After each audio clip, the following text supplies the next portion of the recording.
আসসালামু আলাইকুম প্রিয় দর্শক, আপনারা কেমন আছেন? আমার বিশ্বাস আপনারা সবাই ভালো আছেন, আর আমি আলহামদুলিল্লাহ অনেক ভালো আছি। তো আজকে আমাদের আলোচনার বিষয় হবে যে আমরা যখন এয়ারপোর্টের ইমিগ্রেশন অফিসার ফেস করব, তখন তাদের কিছু সিম্পল কোশ্চেন আপনার 3টা থেকে 7টা থাকবে। It's a very common question. এই বিষয়গুলো নিয়ে আমরা আলোচনা করব যে ইমিগ্রেশন অফিসারের প্রশ্নের বিপরীতে উত্তরটা আপনি কি দিবেন। এইটা যদি আপনার জানা থাকে, তাহলে যে কোনো দেশে আপনি যখন ট্রাভেল করবেন আপনি হ্যাসিটেশন ফিল করবেন না। হ্যাসিটেশন ফ্রি থাকবেন যে I know how to reply to an immigration officer. আপনি তখন আপনার মনে সবসময় একটা এনার্জি থাকবে, আপনার একটা কনফিডেন্ট থাকবে যে I don't worry about the immigration officer questions, because I know it how to reply an immigration officer. So এয়ারপোর্টে যাওয়ার পর যে কোনো দেশে এটা, যদিও এটা কান্ট্রি ওয়াইজ একটু ভ্যারি করতে পারে, বাট বেসিক্যালি ইমিগ্রেশন ডিপার্টমেন্টের অফিসাররা আপনাকে 3টা কোশ্চেন করবে, আর এর চেয়ে বেশি হলে আরও 4-5টা করতে পারে। আর তার চেয়েও যদি কমপ্লিকেটেড ইস্যু হয় তাহলে আপনাকে আরও প্রশ্ন করতে পারে, but it depends on you.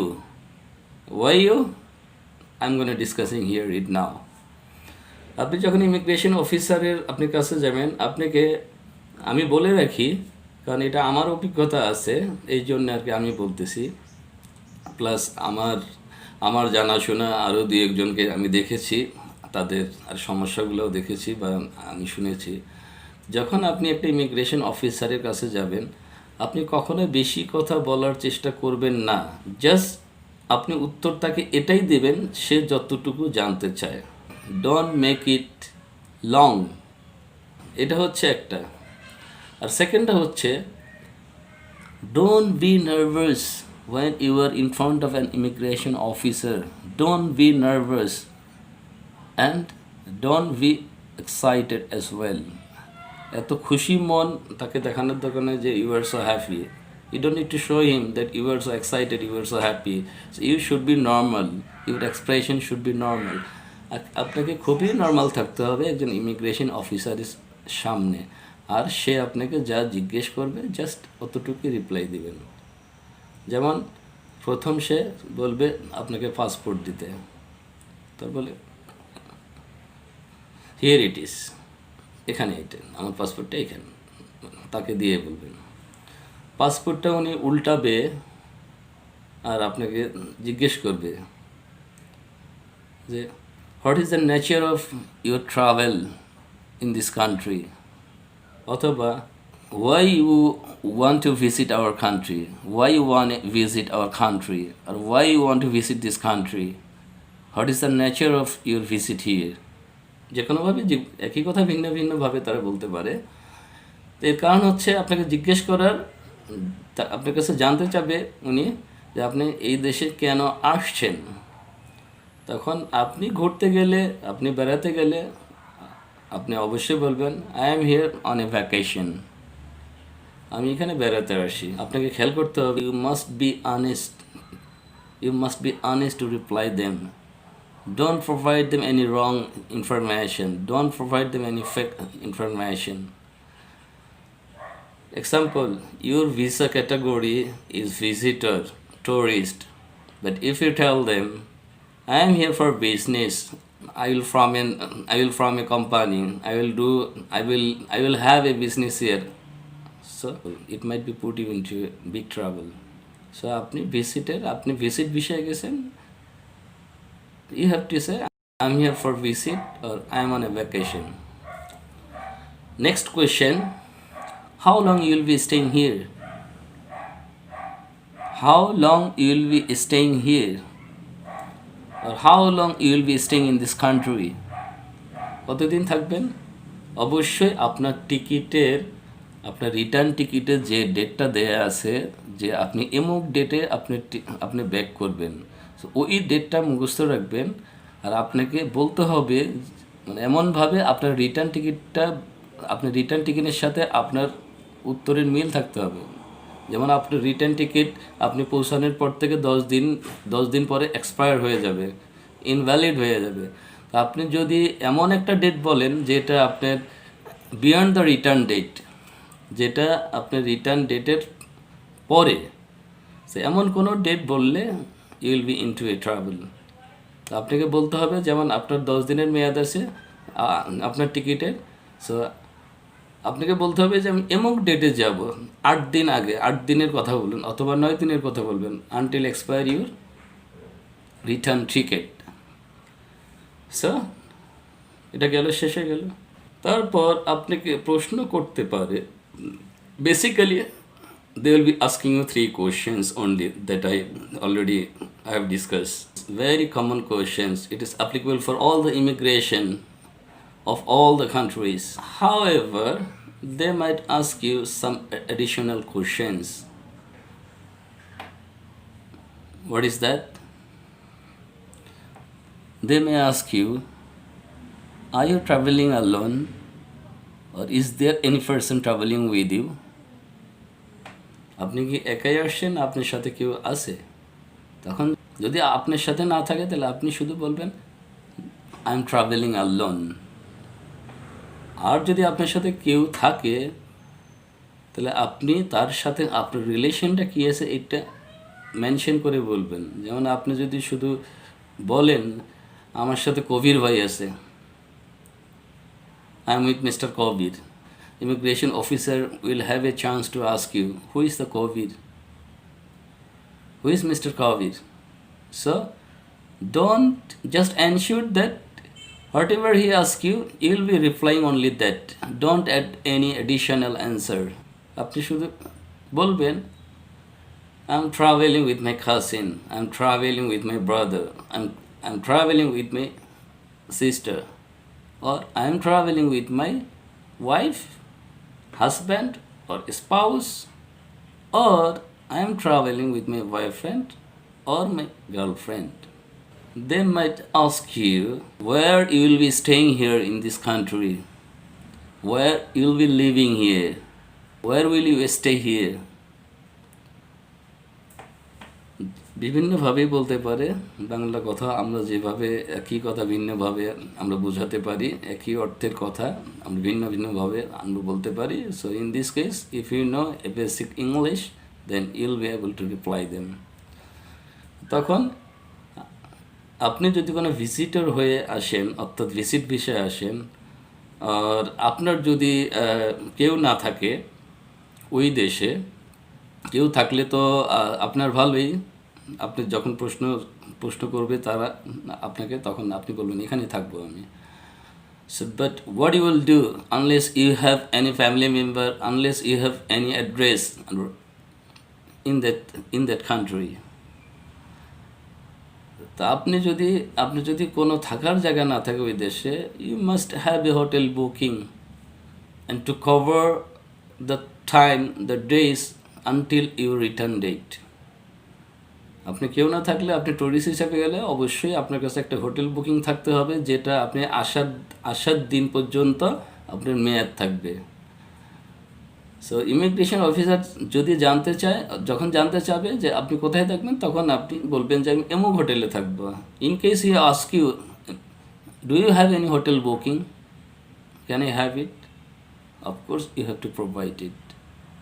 or is better, এটা ভালো হয়, সবচেয়ে ভালো হয় ট্যুরিস্ট হিসাবে গেলে যখন পাসপোর্ট চাবে, পাসপোর্টের সাথে বেসিক্যালি আমরা টিকিটটা অ্যাড করি, আমাদের আসা যাওয়ার টিকিটটা। আর যদি হোটেল বুকিং থাকে ওইটাও আমরা অ্যাড করে দিই। 2-4টা প্রশ্ন আপনাকে আর করলো না আর কি, কারণ you have provide him already what ever he might find, what ever he might ask you. যখন আপনি হোটেল বুকিং দিলেন, it's okay, no problem. After that, they might ask you again once another questions. What is your occupation? আপনার কাজ কি, আপনার পেশা কি?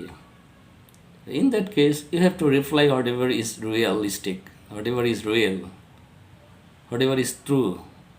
You have to reply then. I'm going to suggesting you frequently always be honest to an immigration officer, because you have to tell them always true.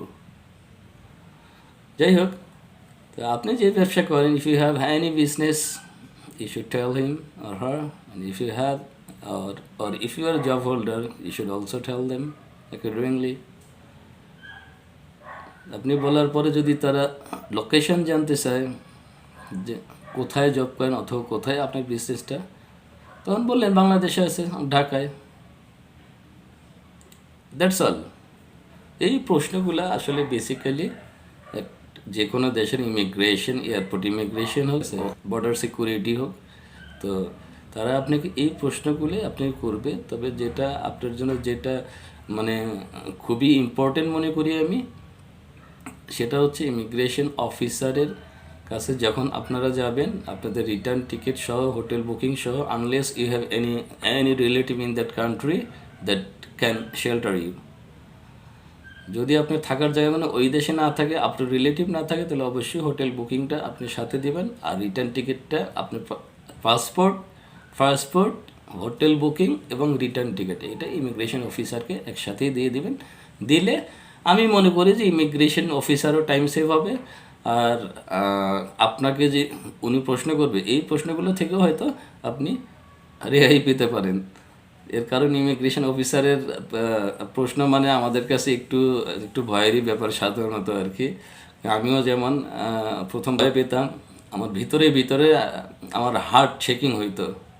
এটা realistic.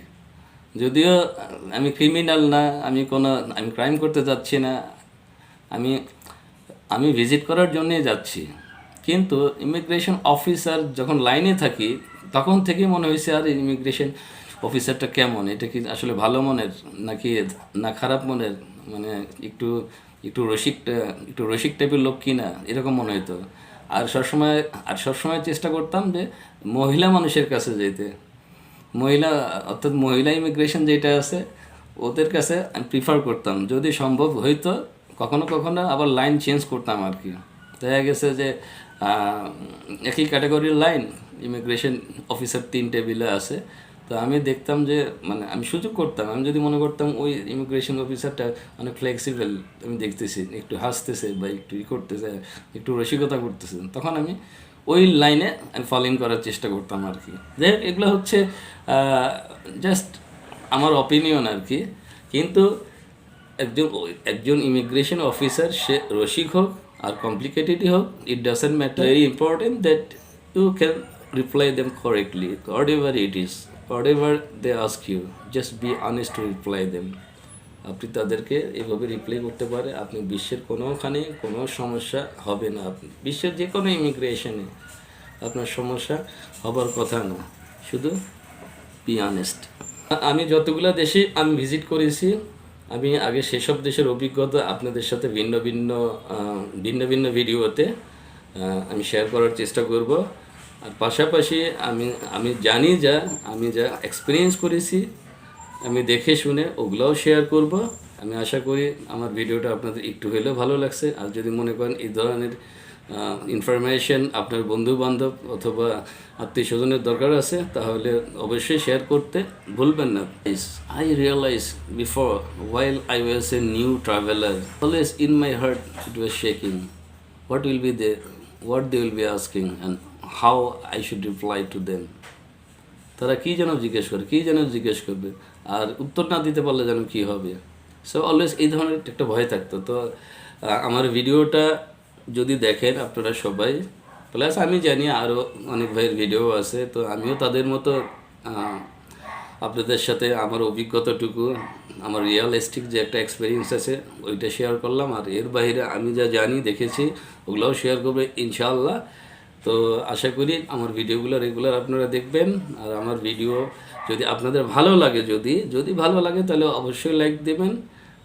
যদি আপনাদের সময় থাকে তাহলে একটু সাবস্ক্রাইব করে আমাকে ইন্সপায়ার করবেন, উৎসাহিত করবেন, যাতে আমি মানে আরও বেশি আগ্রহ নিয়ে আপনাদের জন্য মানে খুব ইম্পর্টেন্ট ইমিগ্রেশন সংক্রান্ত, বিভিন্ন দেশের ইমিগ্রেশন সংক্রান্ত এইসব বিষয়গুলো আমি আপনাদের সাথে ইনশাআল্লাহ শেয়ার করব। তো আজকের মতো এখানে বিদায় নিব। আপনাদের জন্য দোয়া রইল অন্তরের অন্তঃস্থল থেকে। আপনারা দোয়া করবেন আমার জন্য, যাতে আমি রেগুলার থাকতে পারি আপনাদের সাথে। আজকের মতো যাচ্ছি, ইনশাআল্লাহ আবার দেখা হচ্ছে খুব শীঘ্র। আসসালামু আলাইকুম ওয়া রাহমাতুল্লাহি ওয়া বারাকাতুহু।